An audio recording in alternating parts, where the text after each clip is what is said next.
Another day, another video. Welcome back to the channel, everybody. Today we're watching The Big Bang Theory. This is the 5th episode of the 2nd season. Hope you guys have been enjoying it so far. If you like to watch today's full episode, this is available for free in a link in the description below. Just click it, put a password in, and enjoy. So last episode, it was about Raj. Yes, he was named one of the 30 under 30 in the scientific world by People's Magazine. And yes, the fame was going to his head. He was being invited to parties. He was getting a new upgrade from his office, which I actually want that to be a continuous thing. So like, if we see him in his office again, and he's not in the new one, what's going on there? Do you know what I mean? Like, his boss was coming in, he was saying that, you know, he's bringing in money for the company, he deserves his little, like, bonus and rise to the top, if you know what I mean. He could eat in the VIP canteen, and, you know, even though we didn't see that, I would like to actually see the progression of it, of getting this. And, you know, he had the limousine and an assistant. Is that just going to go away after the last episode? You know, he's treating his friends a little bit differently. He got drunk, he invited Penny to the to the party, or whatever you'd want to call it.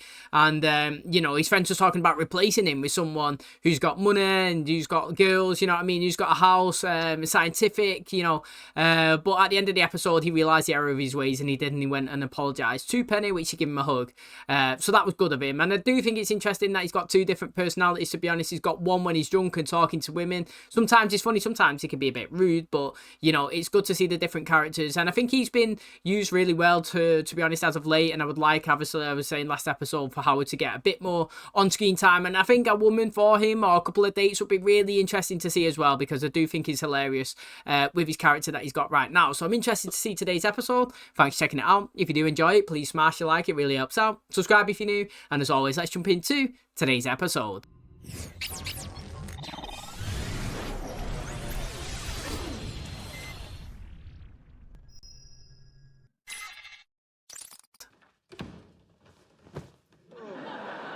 Good morning, Leonard. Uh-huh. Yeah, we're going to have to stop by Pottery Barn on the way to work. I bought these Star Wars sheets, but they turned out to be much too stimulating to be compatible with a good night's sleep. I was up all night using the new free electron laser for my X-ray diffraction experiment. Did the laser accidentally burn out your retinas? No. Then you can drive. Let's go. Let's go. Good night, Sheldon. But how am I going to get to work? Take the bus. I can't take the bus anymore. They don't have seat belts, and they won't let you lash yourself to the seat with bungee cords. You're a big boy. You'll figure it out. Don't talk to me like I'm a child. Now take me to return my Star Wars sheets. Penny? Sheldon, what is it? Leonard's asleep. Thanks for the update. No, wait. You have to drive me to work. We are friends. Then I hereby invoke what I'm given to understand as an integral part of the implied covenant of friendship, the favor. Oh, dear God. Sorry, I didn't realize I was interrupting your morning prayers. Thank you for driving me to work. You know this is my day off, Sheldon. Oh, good. I'm not keeping you from anything. Check engine light is on. Mm-hmm. Typically, that's an indicator to, you know, check your engine. Sheldon, it's fine. If it were fine, the light wouldn't be on. That's why the manufacturer installed that light, to let you know it's not fine. Studies have shown that performing tasks such as eating, talking on a cell phone, or drinking coffee while driving reduces one's reaction time by the same factor as an ounce of alcohol. Do you have any alcohol? Of course not. Too bad. Euclid Avenue is shorter as the crow flies, but it has speed bumps, which appreciably increase point-to-point drive time, making it the less efficient choice. But you have the con. Oh. Do you know what the most common street name is? No. The answer's tricky. It's 2nd Street. You see, you'd think it would be 1st Street, but in most towns, 1st Street eventually gets renamed to something else, you know, like Main Street. I'll say an element, and you say an element whose name starts with the last letter of the one I said, okay? I'll start. Helium. Now, you could say mercury. So I go with terbium, which gets you back to M. So you go molybdenum. And I say magnesium. There are no more M's, because I believe that micnurium should still be called eka-iridium. So congratulations, you win.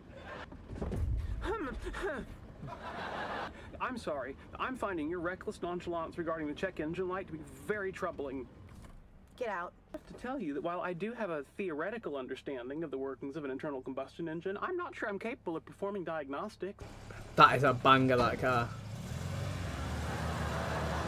You know what I find interesting is, see, in the US, I've been, and I've seen cars, right, that drive around with, like, half a bumper, or not hanging off, or, like, windows smashed, or, you know, they've got no side mirrors, or, you know, like, the front kidney grill's, like, basically broken, or the lights are not working, and it's like they just drive around and it's a-okay. Where like in the UK you'd get pulled over by the police for that.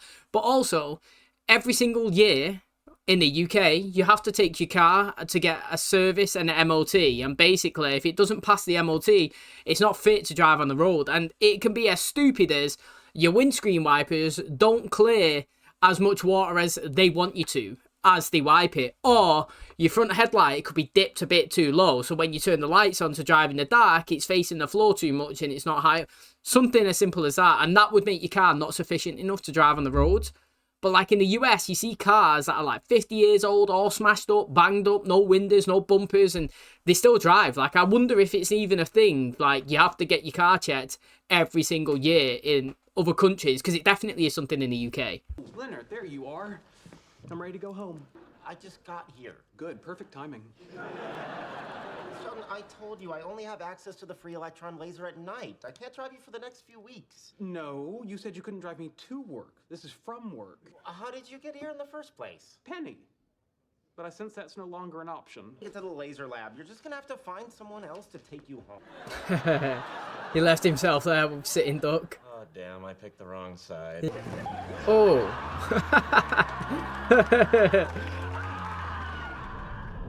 We had a difference of opinion.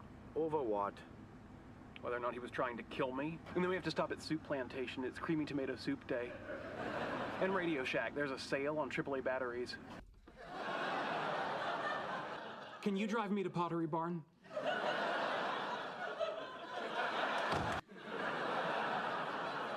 It's like an intervention. Good morning. Good morning. Sheldon, you know that we care about you. And it's because we care about you that we've decided we have to speak up. But I don't have a problem. Sheldon, you need to learn how to drive. Penny's taking you to the DMV. I'm going to bed. Why Penny? Because rock breaks scissors. I have one condition. What? We have to stop at Pottery Barn. Okay. And Radio Shack.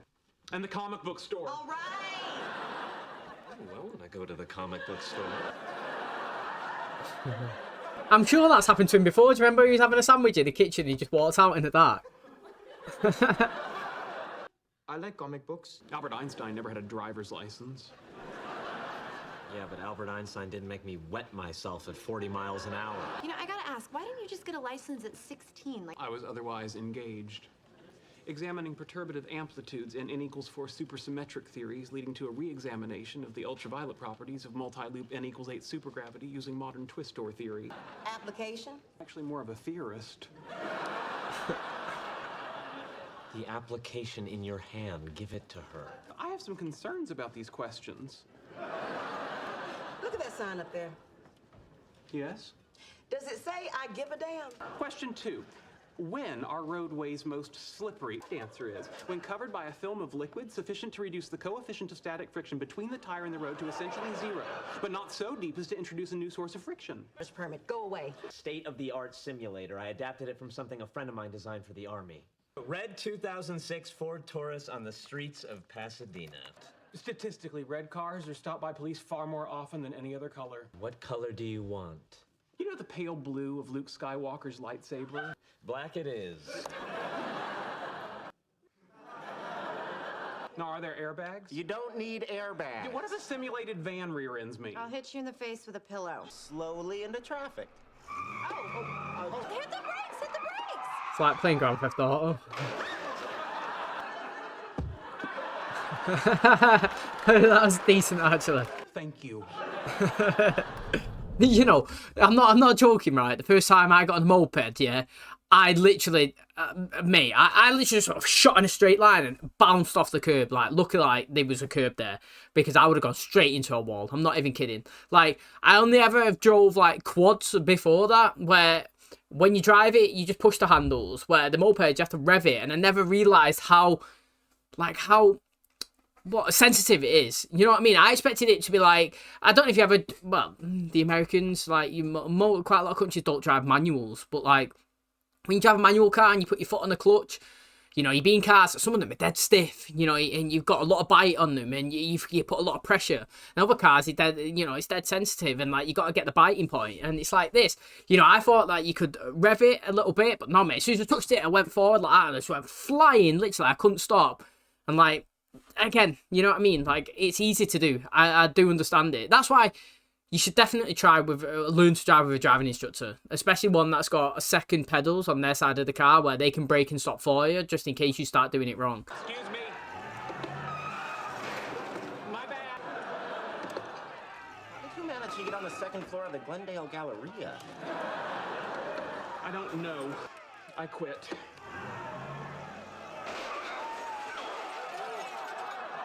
Oh, the pet store. I'm clearly too evolved for driving. Have you ever wondered why my little toes and lateral incisors are significantly smaller than the average for someone of my size? I wonder a lot of things about you, Sheldon, but not that. These are indicators that I'm farther along the evolutionary scale than the average human. I'm convinced that the reason I cannot master the plebeian task of driving is because I'm not meant to. Yes, you are. You're meant to learn how to drive. Please learn how to drive. No. Assuming that everything you say is true, how does the biologically superior Homo novus get to work tomorrow morning? Homo novus doesn't know. Well, hang in there. Oh, he just slept in his office. Good morning, gentlemen. Hey. Good morning. Kind of casual Friday I don't know about? No, he lives here now. Decided it would be easier to just sleep in his office and shower in the radiation lab until I'm finished with my experiment. But you finished your experiment a week ago. Yep. Deben ser ratas. Las ratas no hacen pan tostado y le cortan las orillas. You saw nothing. Do you know what, right? Why do people cut the crusts off the bread? Like, I don't get it. Like, mate, I love it. You know, when you open a fresh batch of bread and you've got the top bit, you usually have a whole crust on one side, a whole crust on the other, the top of. They're the best parts, mate. I go straight to them in the toaster, get a good bit of crispy on that, mate. I love it. I don't understand people who cut the crusts off. I personally absolutely love that part of the bread. And interestingly as well, you know, here in today's episode kind of stressed me out a little bit, Sheldon, because like there's actually like the thing is sometimes like you watch it, but then I like think of people like in real life being in those situations, and it's like, you know, it's not just this one. I do it in other shows as well when we watch stuff like, I don't know, like when people are terrorists, for example. I know it's to the extreme, but I was like, mate, how do people think like that? Do you know what I mean? Like, how do people want to do those things to all these people? Like, what is their mindset? And it's like in today's episode when he's here and he's dependent on everybody, but he's making his dependency as if it was mandatory. You know what I mean? And like that annoys me. It actually does, because yeah, you experience that in life as well around people. Like many things that these guys do in these shows, it can't just normal. Like, if I'm being totally honest, I know that like the way they put themselves in different scenarios in terms of like the intellectuality. Is that even a word? That's why I'm not that smart. But like, you know, most of it, going on dates, being in situations, being awkward, being with friends, you know, doing certain things, gaming and stuff like that. Everybody does, you know what I mean? It's normal. And like this one, you always get that one person that can't drive and needs people to drive them. And like they kind of try and make you feel bad when you can't actually like suppress your time to go and take them somewhere. Do you know what I mean? And it's literally like, mate, if you don't want to take the bus, that's your problem. Find your own way. You know, you can't rely on everybody to do everything. Don't become self-dependent on other people. Do it and go for it. I mean, he's obviously staying at work and Lennon's obviously letting him do that. But do you know what I mean? Like, stop relying on other people and just grab it and do it yourself. And yeah, driving is hard. Do you know what? It took me a while to do it before I took my test. But at the end of the day, it's one of the best things that you could do. I would much rather sit in my own car and take 20 minutes longer to get to work than going on a public transport. Why? Because I'm in my own self-environment. I can listen to my own music, a podcast or whatever's. And, you know, I could just relax instead of being in a cooped up, you know, busy public place. And you know what I mean? So like, driving is great. It's expensive, if I'm being totally honest, with your MOTs and your services and your fuel and that. It probably is much cheaper doing public transport, but in certain situations and jobs and scenarios, you know, you need it. And I think it's personally great to have a car. If you haven't got one, I would say get one, because having the freedom to do whatever you want, whenever you want, at whatever time, that's the best part about it. Okay, that is going to wrap up today's episode. Thanks for checking out the channel today. Hopefully, you guys enjoyed it. So that's 5 episodes in, and they've been really good so far. You know, focused a lot of Sheldon in today's episode, which I actually don't mind, to be honest. I do like it when Sheldon obviously gets a bit of his lead time. You know, he is a bit strange in certain situations, but it's an acquired taste, isn't there? He actually really is. You know, I feel like his character. I actually like his character, if I'm being honest. I do like him, but I do feel like in certain episodes he does stress me out a little bit. And like today was a minuscule one of them, not really massively, but in terms of like, you know, when he's at the DMV and he's asking questions and he's saying it, I always think, mate, how is it people like that in real life? Do you know what I mean? Who questions everything or does this and that? You know what I mean? Like those are the stressful ones. I mean, imagine being a friend or a family member of somebody who always does stuff like that. You know, I know people who like to like coupon or get the best deals that they can do, and they know that, like, obviously when a store's advertising a TV for a certain deal, and they know that, you know, because they've worked in the good stores before, you know, they know that they have got like 100% markup on it than what they actually buy it from the manufacturer, and like they're trying to sell it on, and they're always there, and they're always like, mate, just literally get it and go. Do you know what I'm saying? Just get the form, fill it out and do it. You know, stop trying to haggle and annoy everybody. You know, he got his thing, he couldn't do it. You know what I'm saying? But like, it's interesting that he tried to start. Now, again, you know, we didn't really see anything of, you know, of the extension of Raj last episode, and if he has got his fancy office that we didn't see, and obviously his assistant, like I was saying at the start, I'd like to see if we keep it as a continuous thing to see if he did upgrade, but, you know, we're focusing on Leonard and Sheldon. I was wondering what was going on actually in the episode when Leonard come home and he actually lay down on the chair, and he was like, you know, he's coming in from work and Sheldon's just going, you know, sometimes we just drop stuff in and it's like, oh, okay, you know what I mean? Like, I didn't really know what was going on until we picked it up, but I actually do think it's good. I'm really enjoying it. You know, I like how Sheldon actually give props to Wallace for actually doing this simulation. He said it was very real. And mate, you can get some of these crazy ones as well, you know. Have you ever watched it on TikTok? I mean, I don't sit there and search for it, but like sometimes it might pop up or on the Twitter. Like, people have these real life simulators and they actually look so real, and when they bump, they're in a chair or in a simulation that actually bobs around, you know what I mean? So it feels so real. People doing the F1 and stuff like that, you know, you can make things so advanced now. You know, people learn how to drive and fly planes, don't they, or whatever, like in these simulations. That's how they test it before actually going into the sky. I feel like that's mad as well, you know, sitting down and doing these flight simulators. I'd love to have a go actually. It'd be sick, wouldn't it? I bet it's really expensive though to actually have a try, but you know, I don't feel like we do a lot of sciencey stuff in this show, you know, talking about the simulations and stuff like that. Do you know what I mean? That's crazy. Like, we talk a lot about it, and we are very intellectual in the conversations that they have, and obviously they advance when they talk about like string theory and all of the theses, and you know, like physicists and everything that they kind of like you know, do at work, but we never actually like focus very much on scientific experiments and you know, go like too far scientific, if that makes sense. Now, we had about Leonard here doing his laser, but like, what was it? I'd love to see it, you know what I mean? Like, we always saw, even like Howard when he was creating his thing, you know, he's like shelf, which was just pretty much for the rocket, but it's smart though for it not to fall down as it was going up into space under that pressure. Like, we talk a lot, but we don't do a lot, and I actually think, like, for a person that's not really that knowledgeable in this field, like, would like to see a bit more of it, you know, and like what they do and how they work, and if they could apply what they're actually like working on into reality, it'd be really interesting. And they've won awards for it as well, and he's been nominated for people's magazines, do you know what I mean? So it's not as if they're not doing really good work, so maybe we can introduce some of that going forward as well. That would be good, as well as relationships. So thanks for checking out today's episode. Hopefully you guys enjoyed it. If you did, please smash the like, really helps out. Subscribe if you're new, and as always, I'll catch you in the next one. Cheers, guys.